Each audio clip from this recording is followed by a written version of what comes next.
Hello, everybody. Today it is 2 p.m. Eastern. It is April the 2nd, not April 1st, but I hope you had a good April Fool's Day. This is the voice of aggroed, one of the two co-founders of Splinterlands. I'm joined today by the other co-founder. Matt, do you want to say hi? Hello, hello. So the two of us like to go do these weekly calls with all the players, with whatever community is out there that has questions or want to know what's going on. It's a combination of providing some generic information about what we're doing and then also some specific stuff in regards to the questions that the players want to ask. I see a couple questions right away, so why don't we hop into those and and we'll see what folks feel like doing. There's a couple that are Crypto Reaper's doing. Any relaxing plans for the weekend? No, I just work all the time. I don't know about Matt. I don't know if there's how many lands are left for mystery potion giveaways. There's a couple that are from before the start of this thing and after the last one. Do you know how many mystery potion lands are still left, Matt? I don't know offhand, but I'll have to check. I mean, it was a certain number of days. There was like, I think it's 5 plots a day for 200 days since that started, and I don't remember exactly when it started. Okay. And then we have the Freedom Fighter for Freedom is asking if I buy all the land left for sale, will you hire more devs to get it released faster? As we find good devs, we like to pick them up. So it's not a finding really good talented people is not trivial. You know. All right, and then we have a Dave McCoy question. Can you be a lot more specific as to the value of crowns to the individual players? The reason is because I'm personally confident you will make them worthwhile, but that's very hard to explain to others. While it's admirable that you don't want to overhype the importance of crowns, I also think it's important to give everyone a decent understanding of how you think they will have value to the individual players. For instance, when you said that legendary totems could be used to increase the production of land by 2x, that helped everyone understand your thoughts. Thanks for addressing this issue. Yeah, I mean, so the reason we haven't been a lot more specific is because we don't know exactly yet. So the plan for crowns, aside from the guild brawl things that you'll be able to do with them, and guild upgrades, is that I mean, basically there's two big new things planned for this year. The land is one of them, and the other is we haven't announced yet.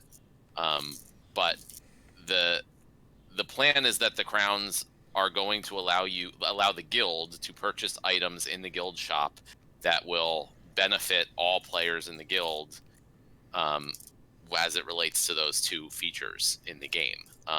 The exact details I don't know yet, and that's going to be part of the design process of both of those features, exactly what the items are that you can purchase in the guild and what kind of bonuses it'll be. But it'll be similar, to sort of how the Quest Lodge gives you bonuses for earning dark energy crystals in battles, and it gives you, discounts in the shop. So there will be some types of bonuses and discounts, or other type of things for the land expansion and for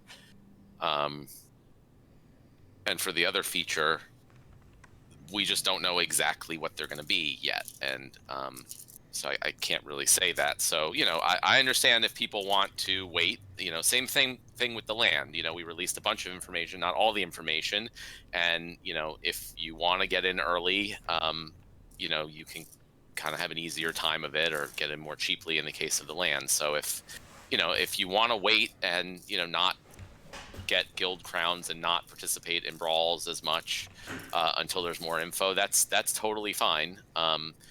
But we just weren't at a point where we could 100% say what exactly those things were going to be as they fit into these other features. The one hasn't even been announced yet.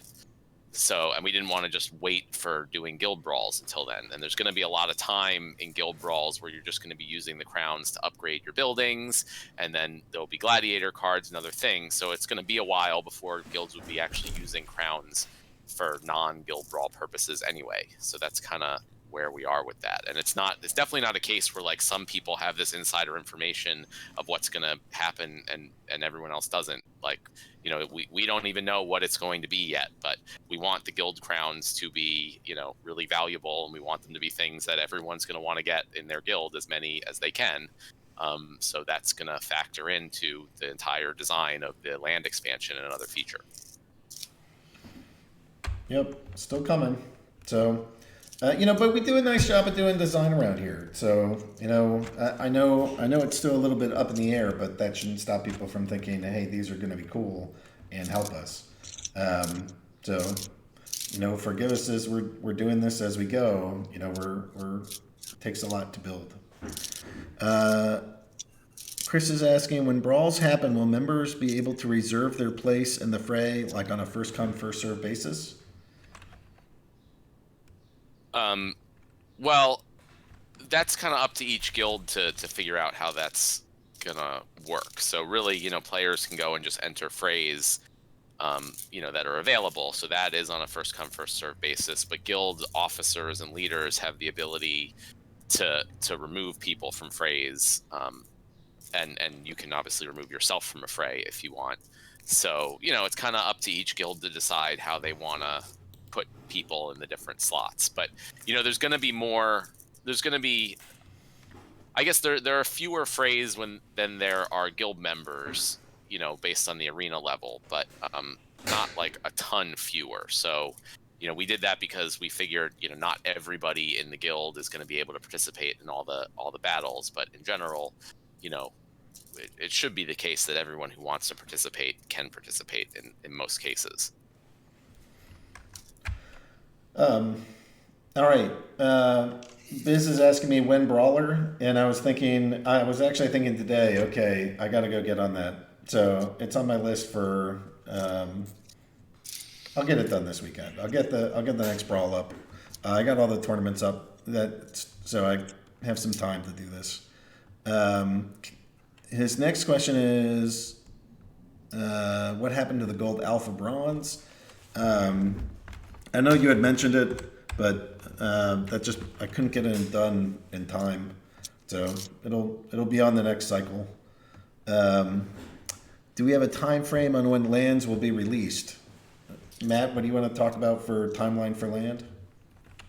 I mean, the timeline, it hasn't changed. We're still hoping for the first phase to be released in Q2, obviously towards the end of Q2. And the first phase is being able to redeem your claims for actual land plot NFTs that you can see, you know, exactly where they are on the map and see what their rarity and land and all that stuff is. So, you know, still planning and expecting to get that out before the end of Q2. And then we're hoping to get the rest of it out, you know, by the end of this year. You know, and as things come up and change, we'll let people know. But at the moment, that seems on track. Okay. For Paul TRX is asking, how is the game renting development going? Has Nate been able to put any design work into that? We haven't done any UI design work yet, but we're working on the back-end development work for the system. And I actually just had a call with Jarvie yesterday, you know, because he has a really cool and kind of grand design for how Peak Monsters is going to handle the rentals. So we just needed to sync up to make sure everything that I'm building on the back end for the game will support that, which I think it will. And it was good that we talked, because there's definitely a few changes that he wants to do. But it's, you know, it's coming along slowly. It was something I originally had hoped to get out in Q1. That didn't happen. So, you know, now hoping to get it out in Q2.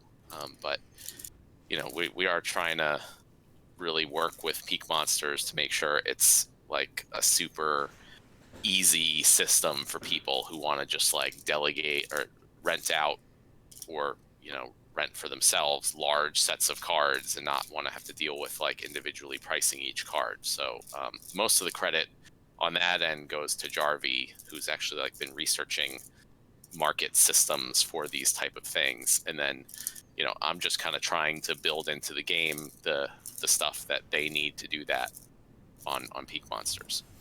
And then once we're kind of done with that part, then Nate will help mock up the designs for the Splinterlands.com website for rentals, which will not be as feature rich as Peak Monsters, but will still allow rentals to be done through there. But I don't see a ton of work, because it'll basically kind of be a toggle on the market screen to switch from the current view, which shows cards for sale, to the new view, which shows cards available for rent. Sweet. Okay. Can we get better visibility on which phrase other guilds have submitted? I would prefer if no one gets. Would just suck if no one gets to play because everyone is in different phrase. Well, we talked about this a little bit last week. I mean, some of that was just because there were. Those were like test phrase, and not all the guilds had signed up, and not everybody from the guilds were on the test server. So that should be a much smaller issue. But that is Cryptomancer mentioned last week that was like a counter or something that he would like to put onto the site regarding that. Yeah, in general, these are the type of things where we'll run it for a little bit and we'll see what the actual problems are in practice, and then we'll address them. Sometimes we can get a little too crazed trying to anticipate every possible issue, which is just not really an efficient use of time, rather than like do what is reasonable and kind of makes sense at first, and then run it for a little bit and see what actually is a problem or isn't when it's live. This has actually been one of the things that Matt has said about development since I started working with him. And at first I was like, no, here's this thing, and I know it's going to be a problem, and we got to do it. And it's like, Matt's right. You don't always need this stuff. So you got to figure out, and even if you do need it, it doesn't always mean that that's the next highest priority. So we'll keep a running list when we get time to get into stuff. We're definitely going to help improve the site in ways that the players want. That's a high priority for us. But I agree with Matt that you don't go chasing every problem that you think might be there up front. You kind of get your best vision out. Don't change the plan too much. See how it actually goes, and then based off of feedback, address things. Also, could we have other criteria other than tier and pure randomness for determining which guilds are grouped together for each round? For example, maybe based on participation rates, so that guilds that fill every fray get matched up with other guilds that fill every fray, as opposed to getting matched with guilds that barely participate at all. Well, some of that should filter out like once you get past tier 1, because the people that are investing in guilds and time and grinding out crowns, you're going to have an incentive to not just be a schlub about it. So I hear that, and if that's a problem, then yeah, that's something that we could address. But that falls directly in the stuff that we were just talking about. Of let's see if that's a problem first, and then if it is, then we can think about how do we want to address it then. Dave is looking for alpha. You keep talking about this new thing that's going to happen later this year that isn't land. Can you give us any kind of heads up? Is it a partnership, a new game format, a new level, a league level, a group you're bringing in, plus all the other possibilities? He just wants the alpha leak on the show. Yeah. I think we can say that we're planning to announce it, within the next couple weeks.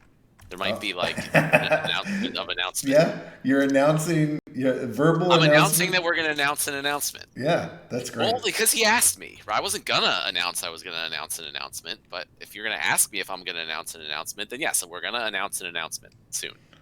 And then I don't know. It's it's just I'll say a big new thing that's going to be added into the game that I have felt is missing from the game in for a long time.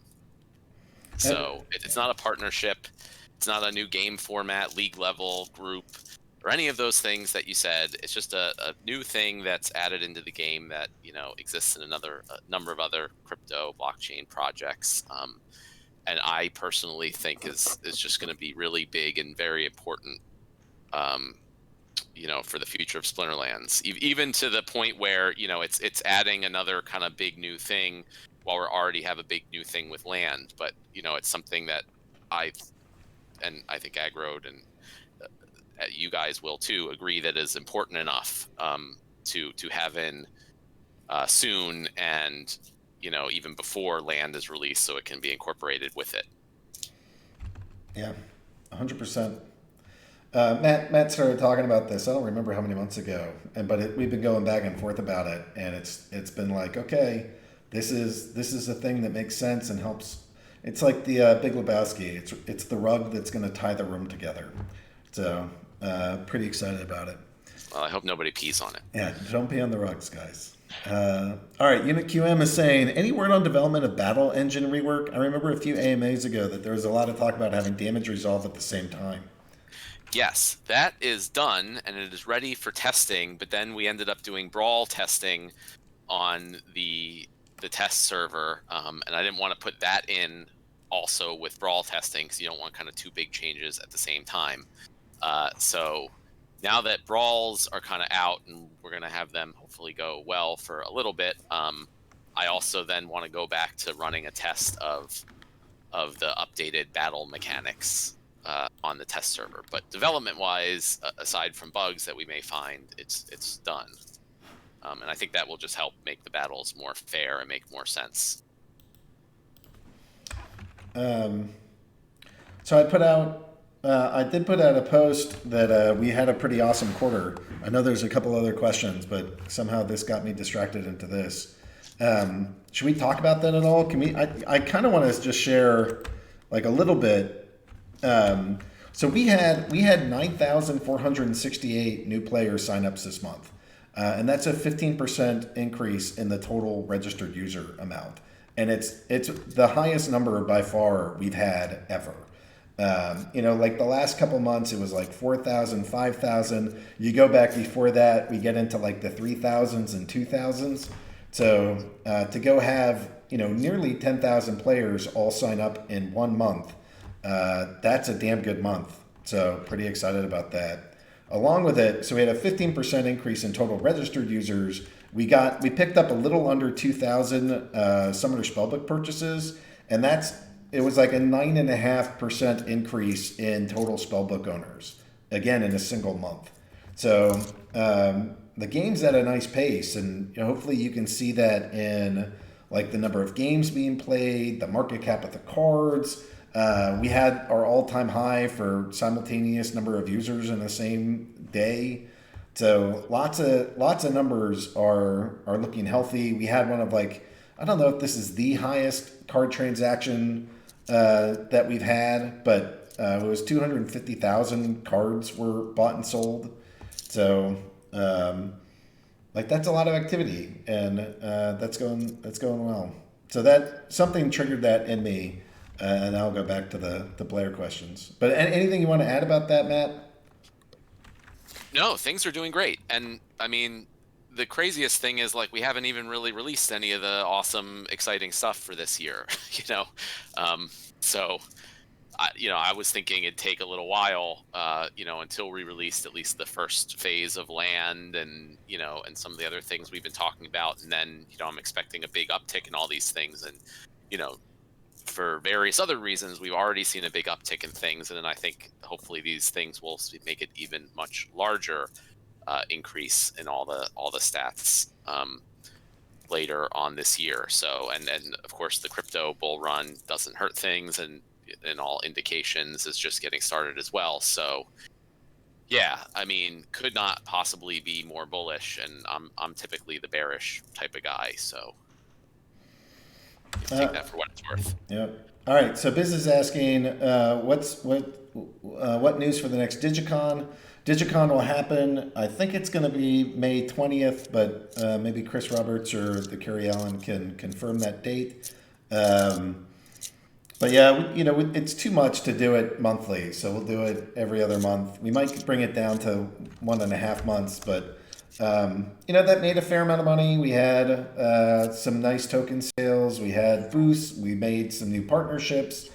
Some new partnerships I think should be able to roll out, maybe not in April, but I think in May. We like doing the thing with the horrors, so there's probably going to be some more horrors cards that will be coming out. And we're signing up new boosts and just making more friends. So it seems like that's a popular event. We had like, I think it was just under 1,000 people that showed up. But my recollection of the Digicon numbers is not great, so don't hold me to that one. Um, all right, Paul T-Rex is asking, are you concerned with the recent rise in card prices for mainly past editions of cards is going to hurt the retention rate of new players? How do you track retention rate? Well, so there's like a whole bunch of different things there. So, like, yes, I'm concerned, and also, like, no, I'm not concerned in the sense that generally you don't have as many issues with retention when numbers are going up. And especially in this type of space, like, it looks really good and helps get you more people and get more people to be, more interested in sticking around when they see prices of things going up in the hopes that prices of the newer cards and things that they're earning and getting are going up. So that's always good, but at the same time, obviously it's a problem if players cannot be competitive without spending ridiculous amounts of money. Um, and so I think the rental system that we talked about earlier is going to really, really help out with that. So, it's kind of for us. We want card prices to go up as much as possible. We want as many players to want to be getting cards as possible, and there's a limited supply. At the same time, we also want to make sure people can come in and be competitive.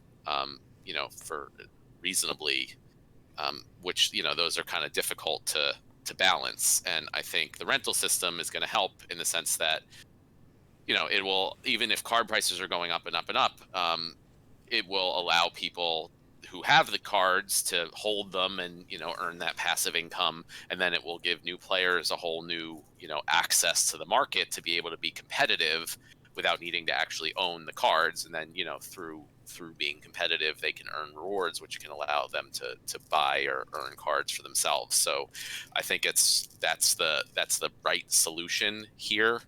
um, is to have an easy to use and robust rental system, which, as I mentioned, we're working on to balance those things out. And then, going further into the future, once we have like a modern format that we've talked about, and once the next set is released after Untamed, then, we still obviously want to keep driving value to the older cards, but that value might shift more to lands or to tournaments or to the wild format. But then new players will not have to, get all the beta cards or the old reward cards to be competitive in the newer modern format. So, there's a bunch of different things, I guess, aimed at addressing that potential issue, while also, still trying to drive value to older cards at the same time.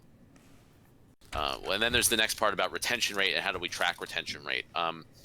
I mean, at the moment, we don't have a ton of tracking, and we don't have much of any retention marketing. I mean, just because we're so focused on so many other things that we need to do and get out. But that being said, there's actually a friend of mine who has a business that they're starting to build a game specific, like a digital game specific, marketing and retention and analytics platform.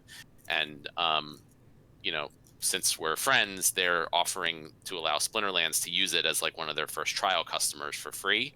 So I'm pretty excited about that, just because they're going to help us a lot with that. We don't have a lot of the time to put into it, but so they'll just be able to help us set up retention marketing campaigns via email, allow us to track and view and manage all the analytics. It'll automatically like let us do A/B testing. So if we have we can try out a few different email messages to new players and see which ones perform the best, which ones lead to the most spellbook purchases, or people coming back for buying cards, or whatever the metrics are. So that's going to start probably within April. So that's really great way for us to kind of get what would be a relatively expensive product for free. And they'll kind of be, since we're their trial customer, having holding our hands and kind of helping us with a lot of the work that otherwise we would have to do ourselves, which we don't really have time to do right now. So I'm looking forward to that, to really helping with retention going forward and tracking it better. I don't have much to add to that. I talked a lot, so Yeah, that's fair. Um, I guess just generally, like, like you said, price rise is good. I mean, I know, but part of what we do is we keep offering packs. You know, there's other games where like you just have one set of packs and then they just go up infinitely. And that I do think is rough for brand new players, or at least like a reasonable audience. You know, like if the buy-in that's minimum is like $30,000, how do you even get in? But you know, that's part of why we offer new packs and new editions, and why we cap the previous ones. So. Anyways, UniQM is asking, will you combine Champion and Diamond leagues? I think. I'm not against it. I'm not sure we're like planning to do it right now, although I know that there's obviously issues early in the season between Champion and Diamond League. I mean, ultimately, if we have enough players to fill those leagues quickly, I think it makes sense to have those leagues be separate. Because even though they have the same level caps, there's still like kind of a big disparity between people whose cards are above the gold level caps, but not necessarily all max level. And we kind of the whole intent of those was to separate out those two groups, like who can be very different in terms of their skill and win rates and everything like that. So we're still trying to work out the current issues with just making sure there's enough liquidity in both leagues early in the season, which I think we can do. It's taking a little bit to get things right, but so my preference is to not just combine them. But that being said, if it seems like it makes sense and it seems like that's what most players want, then I'm open to it. Any updates on the special tournament for the horror promotion holders? No, the stuff is still getting sent out, but it's on the list. We haven't forgotten it. We'll get it up. T Snacks is asking or joking, are we going to get transaction fees for every click? No. Biz is asking, how are usage download new users for the iOS as compared to Android? How's mobile? What's next for mobile development? Yeah, usage numbers, that's a good question that I don't have in front of me. But I'll have to look at that. Like I said, we kind of have like 75 different things going on at the same time. So, we haven't been looking at all these things in detail yet. But that's also something that new service that I mentioned that a friend of mine is creating is going to help us track all that and specifically mark it on the different platforms. So it'll track, the signups and the usage and retention across all the different apps. And then, we can mark it differently based on that. So I don't have any numbers in front of me right now. Next for mobile development is probably going to be Brawls, because since Nate is already working on the Brawls designs, I think he's going to get the designs for those for mobile, just at the same time as he's working on them for desktop. But I don't know where he's at with that, and that's kind of what we're waiting on for the new features for mobile. But it's Brawls and tournament designs, and then we can get them implemented. Aside from that, it's just been like lots of bug fixes, and adding in some little things that have been added into desktop that aren't in mobile, like ability to pay with various different cryptocurrencies, transferring dark energy crystals to like Binance Smart Chain, which isn't available on mobile currently, and things like that. Question: how land game will change the game? Because I see over 50,000 lands for sale and nobody jumps on it. I ask that because I play Axie Infinity, and people pay whatever cost to have a land. Yeah, so I mean, I had bought land in Axie Infinity when that went on sale, and that was years ago. I mean, so it was Axie Infinity land was available for sale for literally years, and it's still not actually live yet, as far as I know. But we took a lot of lessons from that. So our land sale started in November. and initially it went quickly, and then it's a slowdown, which is the same as we see with like packs and stuff. Initially when a new thing comes out, they sell very quickly, and then there's a lull for a while until things get released or it gets closer to the end, and then things pick up. So I'm not surprised at all that there's been a lull in land sales, but I think with some of the new stuff that we're releasing towards lands, and then especially once we put out the ability to redeem the land claims for the actual plots, and you get the NFTs, that that land sales are going to pick up, and then as it gets closer to being sold out, as usual, things will pick up more as people like FOMO in before they're gone. And then similarly with Axie Infinity, Axie Infinity land was available for sale for a long time. It went pretty slowly, but then once it's all sold out and the feature gets closer and closer to actually being released, then everybody wants to jump in and get the land. And at that point, the only way they can get it is from people who already have it. So I don't see any reason why that would be any different with Splinterlands than it is for Axie. And so, you can kind of look at what happens there as like what may happen with Splinterlands in the future. So I look forward to when the lands are sold out, from us, then it gets closer to, as more and more things get released and it's closer to being available, a lot more people are going to FOMO in and want to get land at that point, and then it's just going to be whatever the market price is. And the people who bought it from us may possibly make out pretty well in that.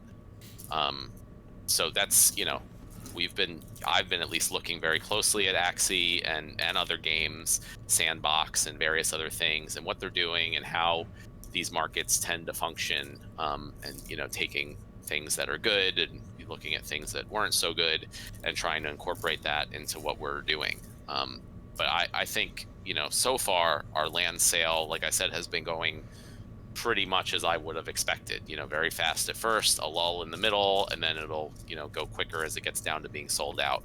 And then it comes down to hoping that what we put out is really good and gets people excited and gets people wanting to buy land on the market from other players. Yeah, from the other players is the end of that, right? It's the whole idea that as this gets limited and as we're not printing more, the only people to get it from is a buddy next to you, and you have to figure out just what is it going to cost to pry it out of your cold dead Splinterlands hands.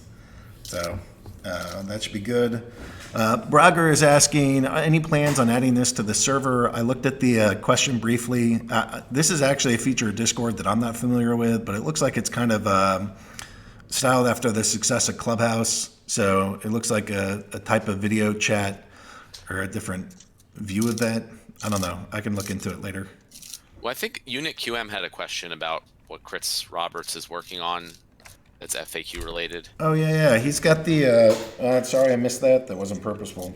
The Git pages. So we get all these questions that are pretty frequent, and there's not always like wonderful places to send people. So we've had designs on some of the basics of what a new player needs, and then a little bit more of some starting strategies. We've seen that in a couple different sites. So we're just building tools to go help new users figure out their pathway here. Yeah, really. I mean, it's just we're setting up Gitbook, which is just a site for like publishing documentation, really a service for publishing documentation. So we just want to have like one place that has everything about Splinterlands that's like always updated. So guides on how to use dark energy crystals on Ethereum and Binance Smart Chain and Hive Engine and Tron and Wax, and transfer cards to Wax or Ethereum, and how everything in the game works, how the card market works, how the Hive wallet works, how your keys work, how to play, strategies, links to third-party sites that are helpful, like literally just every piece of Splinterlands documentation that exists. We just want to have one repository for it that we can just easily link and send people to. Which is probably something we should have done a long time ago, but better late than never. And I just think that will, really, really help.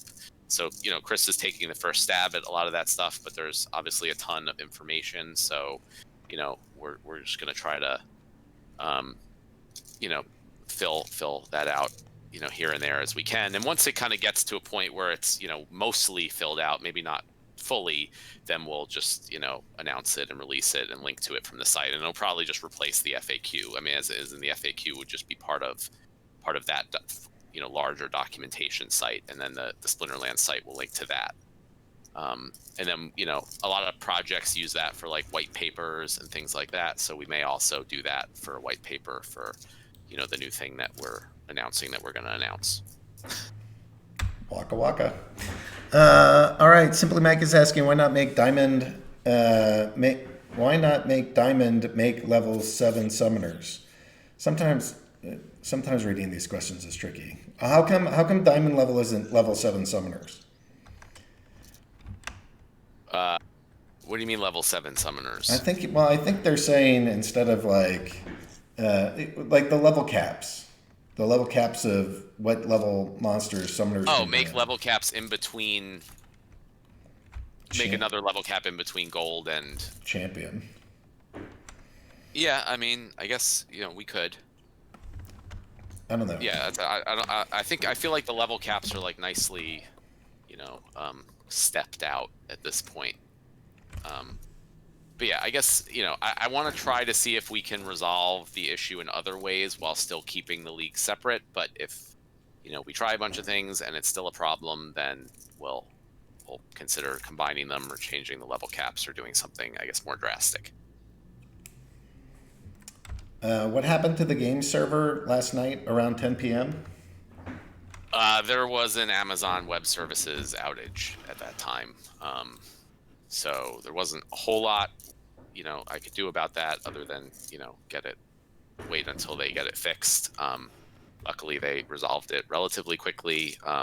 But also one of the things that I'm not like super familiar with sysops and like setting up the servers and all that stuff. Obviously enough to have the game up and running. But that's one of the main reasons we brought on Call Me Tim, who spoke at the last couple AMAs, who is just much more experienced with all that stuff and proper procedures and redundancies and ways to be able to get around even things like AWS issues. So it's just all part of as we grow, we're going to need more robust systems and processes. We're going to make sure that we got to make sure everything scales to hopefully way more users and transactions that we have now. So we're starting to hire and work on that type of stuff, and that as we go, that type of stuff may need to be prioritized a little higher. So if player growth grows a lot and we start to see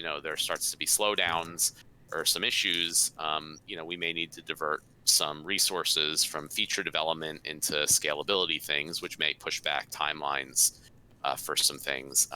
We're still also looking to potentially hire some more people to help with both sides of that, features and back end. But there's a lot of stuff to juggle, and this is also why it's we can't give a certain estimate for exactly when things are going to be done, because even if we can estimate accurately how long it would take to build a feature, which is hard in itself, we can't always estimate how many other types of things we may need to focus on in the meantime. So yeah, that's what happened. AWS issues like that are very rare, but they happen sometimes, and we do what we can to mitigate them. Any thoughts on expanding Novice to 3 sub-leagues like the rest? New players generally get crushed when they move into Bronze 3, with the summoner limits being raised. Having 3 levels of Novice might help in that regard.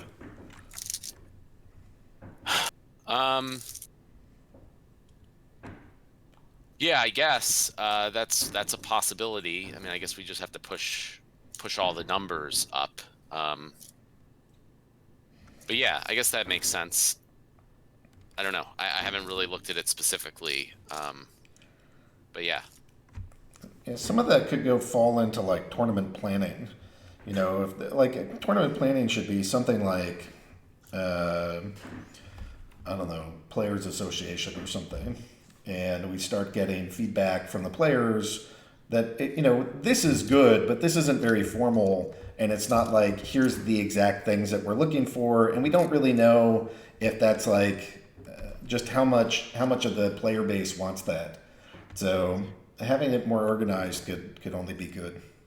Yes, I mean sometimes there's things like do the players want it or not versus, this is a situation where we can just look at it, and if, the data shows that novice, new players as they get into bronze 3 just, lose tons of battles and leave, then it's like clear, whether or not players are clamoring for it, that we should do something there. So again, it's just part of like there's lots of different data from all sorts of things that we just don't have, the manpower to like look at all the time. So we do appreciate definitely, the player community bringing this stuff up to us so we can help look where to focus. But I'm hoping as we start with this new retention platform, plus player feedback, some of the areas that we need to focus on will be more clear. But yeah, I think it might make sense to expand novice and have more play area with level 1 caps, if that's the case. Are all the Digicon NFTs sent out at this point? If we're missing one, is it now appropriate to mention it? If you're missing one, yeah, you can feel free to contact, I guess, Chris or Carrie. There's one set that I haven't made yet, so I gotta get on that. So I don't know what you're missing, but you should feel free to ask them. Question: Guild invitation pop-ups don't appear on the mobile app. Any plans to make that happen? Would make things easier to invite people to a guild. From Simply Mike. Yes, they should. So I am going to send that over to Melon Man right now. We'll get that in.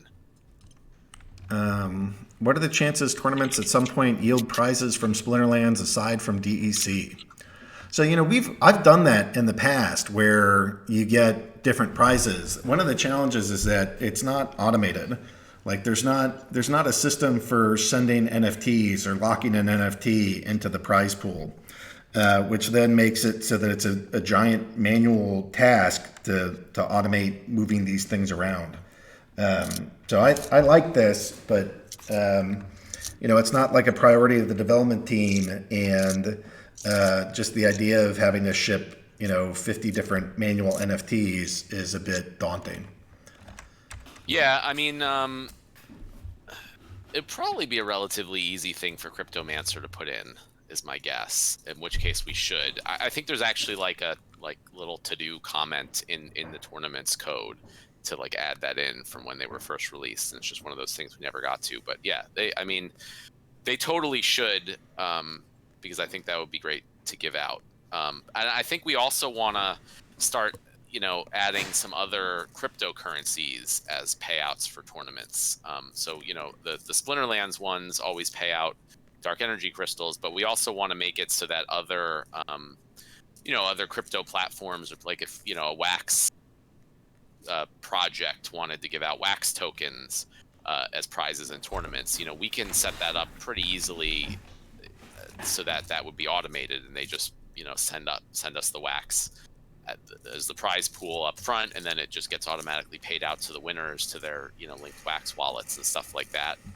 So I think there's opportunities, and then it's Splinterlands can potentially also sponsor some tournaments using other cryptos or something if we partner with another project. And we would have done something like that with Brave if it didn't cost us $20 to $30 to send out $1 in BAT prizes, but definitely with tokens like EOS or Wax, even potentially Binance Smart Chain tokens, now we'll have the ability to do that automatically without ridiculous gas fees. And I think that just opens up the whole idea of the tournament system, which was a lot more than just like us sponsoring tournaments for players, but more just being this open system for like marketing. Anyone anywhere who wants to promote whatever to the Splinterlands player base can just come in and do that, and we want to give them as many options as possible for that.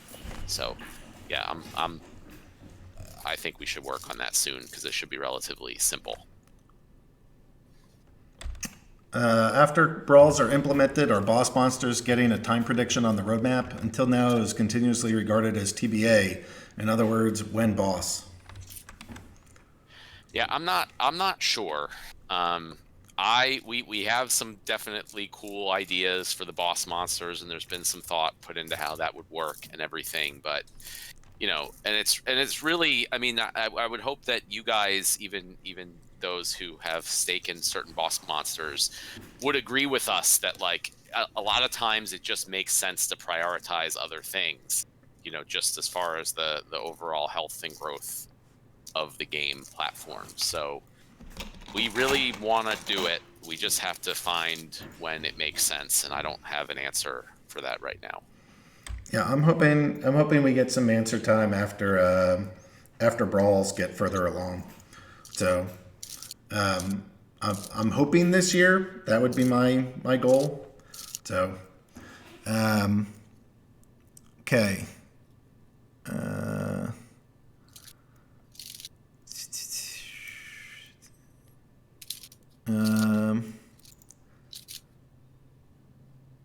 I'm trying to find out questions that make sense to read out loud.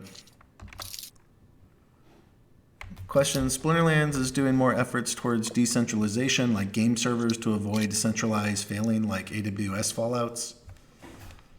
Where's that question? That's from Flavi at 239. Yes. I mean, that's actually one of the, big projects like behind the scenes that we're working on. But yeah, I mean, in general, we want to make it so that, it's much easier and like anyone could run their own Splinterlands full node. I mean, that's like a project that has been ongoing for a long time, but there's a lot involved in that, obviously. But that also doesn't necessarily mean that there's lots of other services that we provide that are separate, from just like processing the blocks and processing the transactions. And so, it's gonna be hard, even if there's multiple instances of them, you know, I would think something like AWS issues are always going to be a problem, and as they are for like many other apps on the internet. I mean, that's just kind of the way it is.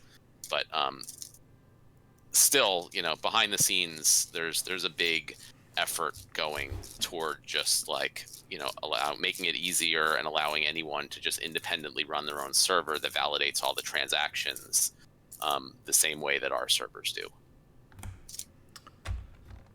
Stealth Trader is asking, can we add 2-player option for sit and goes, which is basically just a challenge match, right? But it's like it's a sit and go where you just wait for it's like a challenge where somebody just pops in. Yeah, I guess. I'm not sure that really makes sense as having like a tournament. Maybe we could just do something as like an open challenge or something. Yeah, I don't think I'd want that filling up the tournament page with like 8 million 2-person tournaments. Question: are any of the partnerships coming soon? I can't keep track anymore, but just thought I'd ask. There's nothing that I'm announcing right now or today. I do think there's a pretty decent chance I get some announcements out next week, but I'm not announcing them today. Unit QM, something that's just moving around. Maybe Unit QM just took his question down. No, I think he was saying, can Stealth Trader get like free tournament creation? And then he said they already did that. Okay. So. Is that a Beta Pro badge I was thinking of? Yeah, I gotta go make those. Question: plans for Diesel Pool rewards. So Diesel Pool rewards currently exist on Hive Engine. The DAO to spread them out through like user generated proposals does not exist. It has been coded, but it takes a hard fork to get it to work.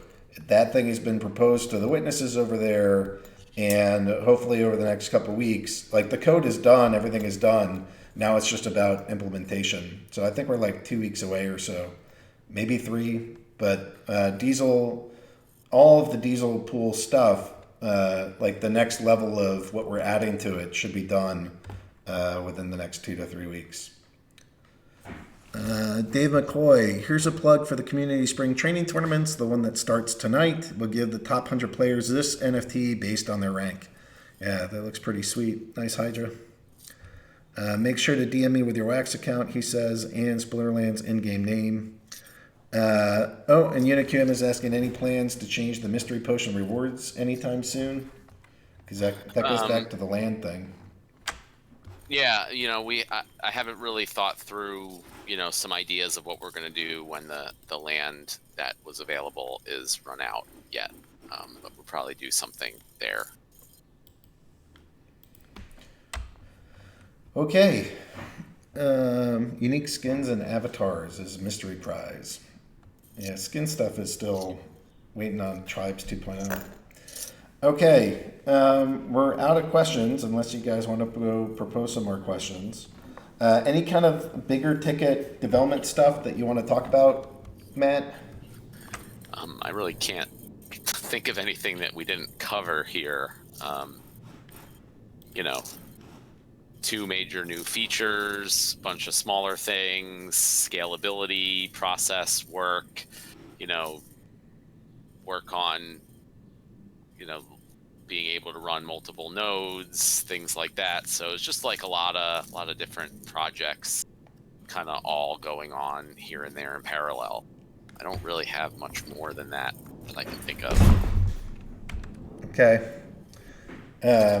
Yeah, my partnerships, like my legal stuff, I'm still delayed. I'm still waiting for some of our stuff to, like, just legal reviews, and it's taking time.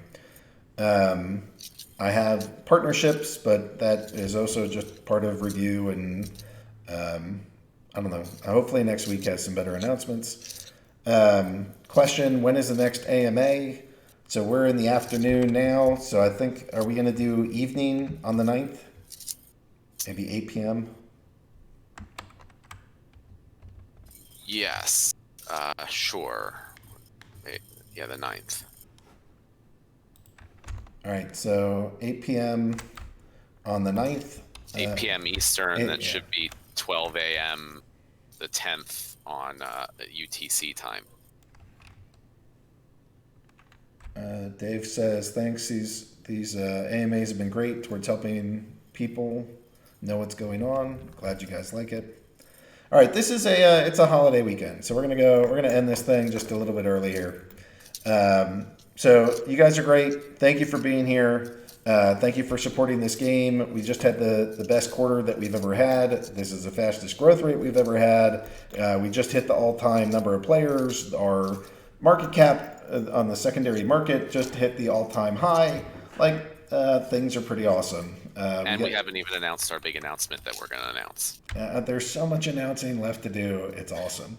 Honestly, every other crypto thing announces announcements and all this stuff. And why can't we do that too? Because right now you're hyping it. And if we hype it, then who knows what actually happens. Yeah, I generally don't like to hype things. But yeah, so no hype. It's not going to be good. Don't do anything. All right. Okay, guys. Sweet times. I hope you guys have a wonderful Easter weekend. Many blessings of peace and awesomeness to you all. Good luck out there, and thanks for playing Splinterlands.